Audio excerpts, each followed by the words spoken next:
Во студиото е Трајко Симоновски Таци, музичар, долгогодишен познат на македонската, добро познат на македонската сцена, композитор, аранжер и мултиинструменталист. Добре дојдовте во студиото на Телма.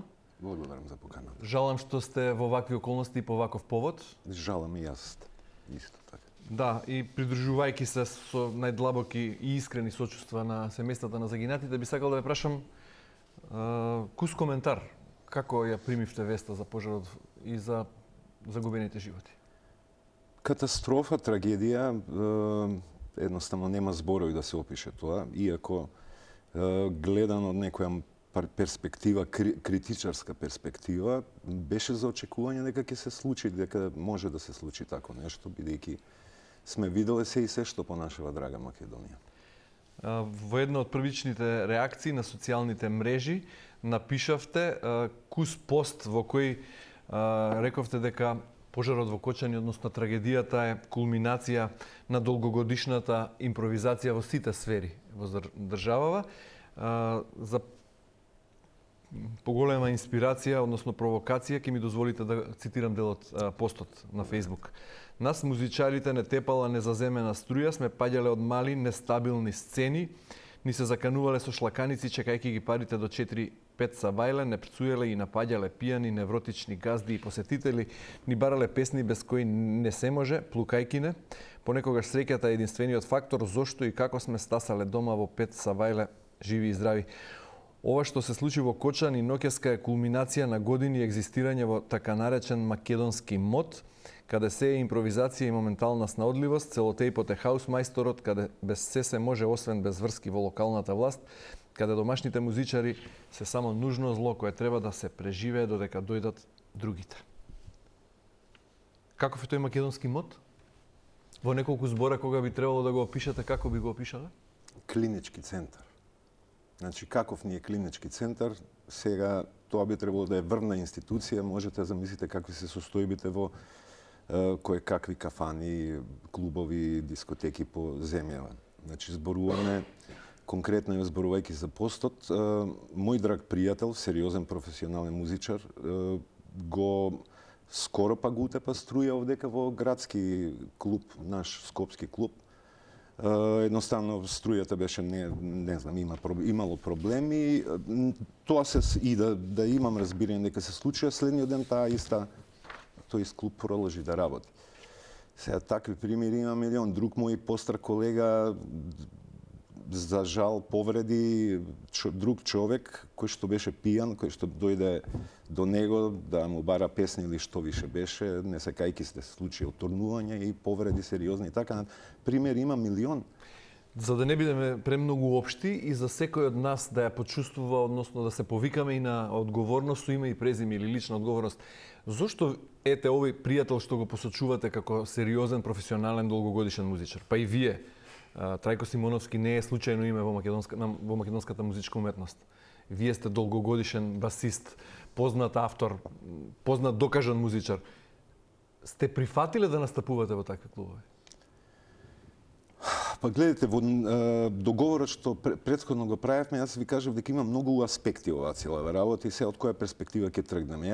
Од безбедноста на музичарите. Од безбедноста на музичарите во проектирањето на сцените, на клубовите и така натаму, да речеме голем процент од свиревме се во еден сериозен клуб, голем, прекрасен, све е дотерано, меѓутоа стејџот е 1,5 метар широк.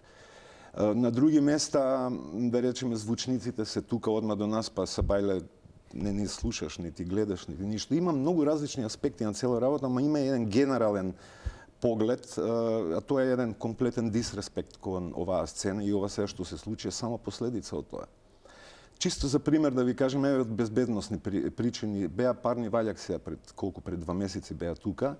Они се 8 луѓе на стејџот, со нив доаѓаат уште 8 помошни лица.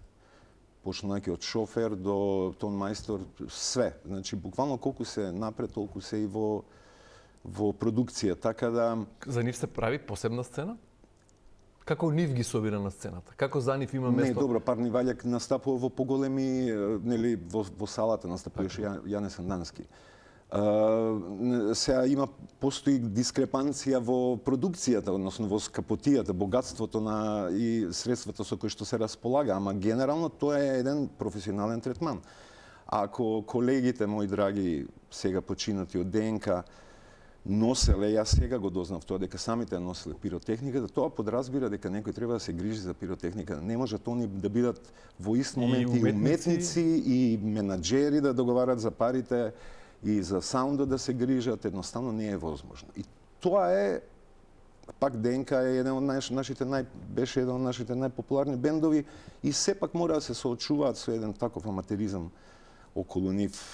Така да, еве, ако сакате понатака, се сеќам сега дека со Сара се видовме последен пат за Нова година, со ДНК и они настапува, кај што настапувавме ние Сигур Џамбазов, и јас се сеќам со Сара, баш кратко колку што имавме време, ја прашав како си, шо преш, пошто сме ние стварно и со Ана, не знам, 100 години сме другари, колеги и така натаму. И Сара беше уморно ми рече, леле, тацу е уморна сум више, а не е тоа заради тоа што она беше уморна да настапува него. Од сето тоа што доаѓа околината во која што ние често пати се случи на сериозен голем фестивал тука, ја настапував со мојот бенд, имавме ни бекстејдж, немаше нашата дама пејачка кај да се пресоблече, кафе да испием и така натаму и така натаму. Има милион примери. Дали е така и кога доаѓаат оние другите кои ги посочувате во постот, веројатно алудирајќи на српските музичари, за кои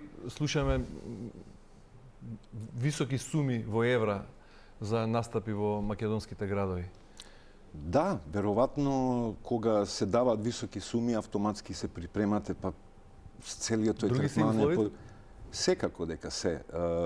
Пак ќе кажем, ДНК бе еден нашиот најпопуларен бенд и тие настапува во буквално шупа, како што знаете. Сите ни, ја настапував таму пред 2-3 години ми се чини. Токму во Пулс, во истиот клуб, да, и додека ние свиравме, еден полупијан човек, но расположен човек дојде до клавиатуристот ни и вајде сакаше песна нешто да му побара, сепак беше ова концерт настап на Игор Џамбазов.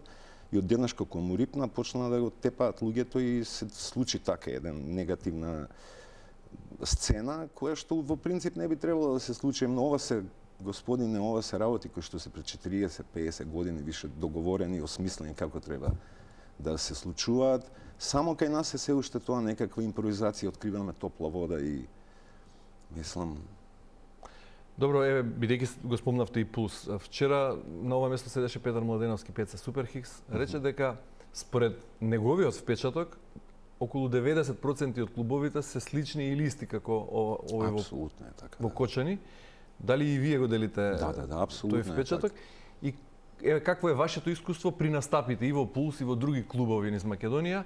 Дали има писмен договор со клубот, со менаџерот на клубот, со сопственикот на клубот? Како оди таа комуникација при договорот на настап, на ангажман на одредена музичка група? Како се делат процентите за карти? Се печатат ли карти? Бидејќи чувме овде дека се биле продадени околу 250 билети, меѓутоа не сме сигурни се уште, мислам дека некаде слушнав дека не били испечатени билетите. Кој го контролира тоа? Кој го договара? Овака можам да ви кажам, кога сум јас во позиција на, условно кажано, платен музичар, значи пратечки музичар, вообичаено постои таму менаџер кој што сите тие работи ги прави и нема универзален модус како до нас на крајот стигаат парите, односно ја како музичар не влегувам во потпишување на договори и така натаму. Дека постојат договори, предпоставувам дека во најголемиот број на случаи постојат, дека има свирки без договори, бидете сигурни дека е така. Зошто е тоа така? Ние уште за време на короната се обидовме да средиме многу работи кои што се во нашата фела несредени. Овие договори, значи цела легализација на нашата фела, се обидовме да ја направиме, тоа за жал со 3 точки еве го до денеска не е решено и така да сега точно зависи. Кога е на голем фестивал има договори, често пати тие договори не се почитуваат, но не знам како да ви кажем, не може да се каже за Пулс тоа што важи, можеби не важи за некоја нова голема дискотека каде што се работите средени и смислени како што треба. Така да Значи, вистинскиот збор е нешто го употребивте и го цитиравме, веќе импровизација. Нема правила за ништо, од случај во случај се е различно. Апсолутно. Апсолутно зборувам од напонот на струјата до парите и така натаму. Еве, споделивте и неколку лични негативни искуства, а со оглед на годините и искуството, веројатно има низа такви.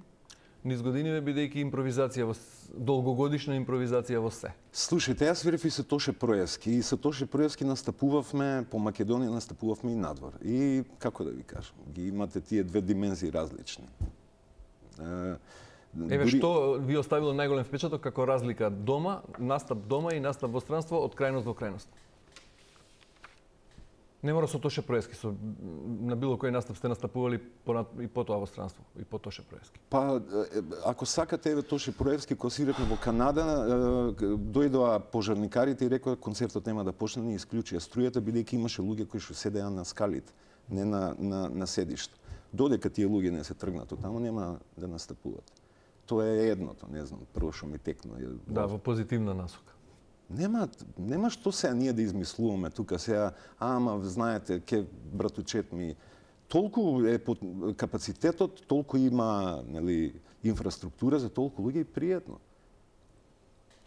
Ова сега гледате и сам дека бројките се дупли. Колку карти биле продадени, колку внатре биле. А колкав е капацитетот според урбанистичкиот проект, исто така не знаеме. Ние не можеме никогаш. Ние така често некогаш сме дури, простете ако ве прекинав, значи ако не знам полиција има и проблеми, ние сме на удар.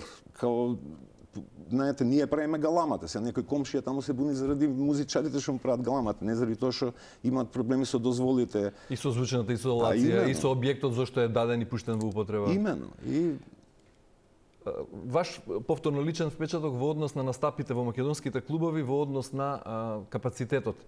Имате ли чувство дека често пати при настапите бројот на пополнетост е надвор од она што е пропишано? Дали често се продаваат карти повеќе од колку што дозволува да собере луѓе објектот? Или моја претпоставка дека да, од тоа ја што сум го видел, бидејќи сум видел и премногу луѓе, нели, капацитет преполнет и така натаму. Меѓутоа, јас нити еден од нас музичарите не знае колку е капацитетот на... Ги има милион клубови, дискотеки по земја и не знам ја дали во оваа дискотека треба да собери до 500 или 500 луѓе, стварно. Лиценци се тоа... чувство е дека е секогаш преполнето, кога е преполнето и се гледа. Знаете како, кога е преполнето е уствари добро.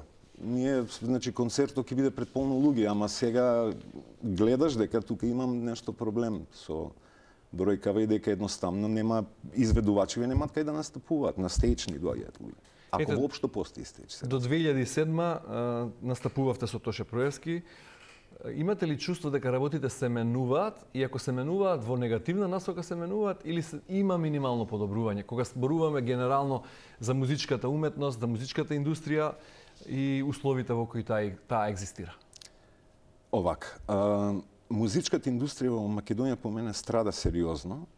Тоа не значи дека нема нови дискотеки, клубови кои што се во ред и кои што даваат, да речеме, можност тоа да биде сепак музичка уметност. Меѓутоа, генерално, гледам сериозни проблеми и гледам дека се вртиме во кругот на тие некои ситни интереси, на ја да ќарам 500 евра повеќе. Знаете, гледам, се обидам како самокритичен музичар, да видам каде е нашата грешка и вообичаено завршува на такви работи, на ситни работи, а за жал, еве, вака знае на крупно завршат грозоморно. Да, во време на пандемијата, кога сите сектори беа на удар, вие музичарите исто така како уметници се најдовте изложени, па формиравте едно тело, едно здружение повеќе, иако има здружение на музичари во Македонија, вие бевте претседател и се уште сте претседател на здружението Музика сега. Ако аспектот на безбедноста за кратко го ставиме настрана, генерално што е друг најголем предизвик за музичката уметност во Македонија? Рековте дека работите не се подобруваат. Слушнете, без да филозофирам премногу, немаме рок бендови веќе. Нема рок култура, нема рок, све се претвара во задоволување на страстите на публиката која што во петок смета дека треба да се напие и да Не, едноставно турбофолкот стана не е жанр музички, него начин на живење. И ние живееме комплетно во една турбофолк средина. Повторно ќе кажам, не само во музички, жанровски смисол, него така, ниски страсти и тоа е тоа. Нема, едно време музиката се седеше и се слушаше. Сега е тоа е претворено само во пијанка и не знам, тоа е можеби само мојот поглед, можеби тоа што јас сметам само дека е проблем, ама генерално Дали ова наш ексклузивитет Македонија или генерално, глобално е овој тренд е глобален? Трендот е глобален, кај нас е радикализиран заради тоа што сепак, кога ќе видите во Србија, во Хрватска, парни ваљак постојат бендови, кај нас рок бендовите ги снема, рок културата ја снема, рок концертите ги снема, во тој смисол го кажувам ова, поготово што турбофолкот, барем оној за кој што предпоставувам дека и двајцата би зборувале, не е наша оригинална музика, значи увезена условно кажано. При тоа не сакам да критикувам нити една нација, нити нивните нели музички корени, меѓутоа ова не е наше, а стана наше. И стана наше како начин на однесување, не само како И како фела, и како уметници, и како здружение сте разговарале со надлежните институции, веројатно сте побарале како да се подобрат нештата од повеќе аспекти. Каков е одговорот на надлежните институции? Се сменија многу министри за култура, се сменија многу влади. И да се вратиме на разговорот на основната тема, тоа е безбедноста на музичарите и посетителите на ноќните клубови каде што настапуваат. Музичарите, сметате ли дека, имате ли надеж дека нештата ќе се променат во позитивна насока после оваа огромна трагедија во Кочани? Дали 59 животи ќе бидат залудни? Ке мора да се смени, пошто вака нема, може ке нема музичка сцена, ке нема кој ќе ги пушти. Јас сум родител, нема да пуштам мојата ќерка да влезе во било која дискотека или работите ке мора да се сменат. Проблемот е дека секој се менуваат или обидите да се менуваат се после вакви трагедии. Ние ќе спомнеме за време на короната, музика сега имавме контакти со сериозни политички субјекти. Многу работи беа договорени, разговарани, меѓутоа апсолутно ништо не се случи откако самата корона заврши. Критиката е кон нас музичарите, едноставно тоа почнавме да свириме, престанаа да бидат овие важниве работи важни и ова е по мене све дел ради тоа што музичката индустрија во Македонија е еден голем сив сектор во многу различни безбедносен смисол или И не само како уметник, музичар, ве прашувам и како граѓанин на оваа држава, од каде сила за ваков оптимизам и надеж дека работите ќе се средат кога велите импровизација во сите сфери со години? Имате верба во системот дека ќе собере сила и ќе се справи со надлежните институции кои, еве, вие како уметник веројатно не сте прашале каде се сте настапувале, меѓутоа сте верувале дека системот обезбедил основни минимални услови за безбедност и достоинствен настап, да се чувствуваат и посетителите безбедни и вие како артисти таму. И видете, овака, за овој проблем сега за кој што го говориме конкретно и многу други аспекти на нашето действување, а пред се авторскиот дел, имаме сериозни проблеми. Сега, бидејќи ние патиме од тоа дека секојаш се обидуваме нешто ново да смислиме на теми кои што се одамна етаблирани, и јас се обидов на моите колеги, па и ден денеска се обидувам едноставно да пресликаме како стојат работите, значи да нема ништо оригинално во нашава земја, во музичкиот сектор што го нема во Хрватска, Словенија или било која европска земја. Со оглед на тоа дека законите во нашата земја одат во правец на економски, односно европски регулирани закони, во таа смисла ние едноставно треба да пресликаме некои работи кои што се можеме едноставно да го избереме моделот на Хрватска или на Словенија или што год да и нивниот третман према нивните музичари да го пресликаме, бидејќи очигледно прво нема потреба, постојат модели кои што функционираат, второ очигледно ние не можеме да смислиме. Не се работи за законите, немам намера да спорам со вас, меѓутоа само како подпрашање, за да добием поконкретен одговор. Можеби законите на хартија такви какви што се добри. Ние имаме закон според кој низа на институции требале да дадат согласност тој објект во Кочани, да не го нарекуваме погрдно со погрдни зборови, требало да да задоволи низа на услови за да биде пуштен во употреба и да функционира како диско, како ноќен клуб. Меѓутоа, низа пропусти, многу надлежни институции прогледале низ прсти или земале мито и поради тоа се случи тоа што се случи. Од каде сега верба дека после оваа голема трагедија ќе се средат работите, кога досега не се средиле 3 децении? Повторно ќе кажам, ќе мораме да ги средиме пред се среди тоа што Европа ќе ни наложи, така ако не можеме самите се договориме. Значи, системски проблем е во однос на ова све што ви кажувам, во однос на музиката, не може само една работа да се опре. Има генерално ситуација што прават музичарите, зошто ДНК да носи пиротехника со себе. Значи, музичари би требало да се организирани во музичка комора, која што према уставот, према законите во Македонија, има веќе право да бара од партии, од влада да се одредени работи да се сменат. А има многу работи што треба да се сменат во нашиот сектор. Така да постојат начини како тоа да се направи. Приоритет ние никогаш не сме биле, бевме можеби во короната, сега можеби повторно ќе стане приоритет решавање на тој простор на музичка индустрија. И се надевам дека од тој аспект, потенцирано тоа дека мораме да го направиме тоа, ќе ни дојдат налози од страна, или тоа, или едноставно ќе изгубиме држава, едноставно. Мислам, толку е. Луѓе во откочани сами кажуваат. Симеонски, благодарам многу за гостувањето во утринската на Телма и за вашите одговори. Благодарам.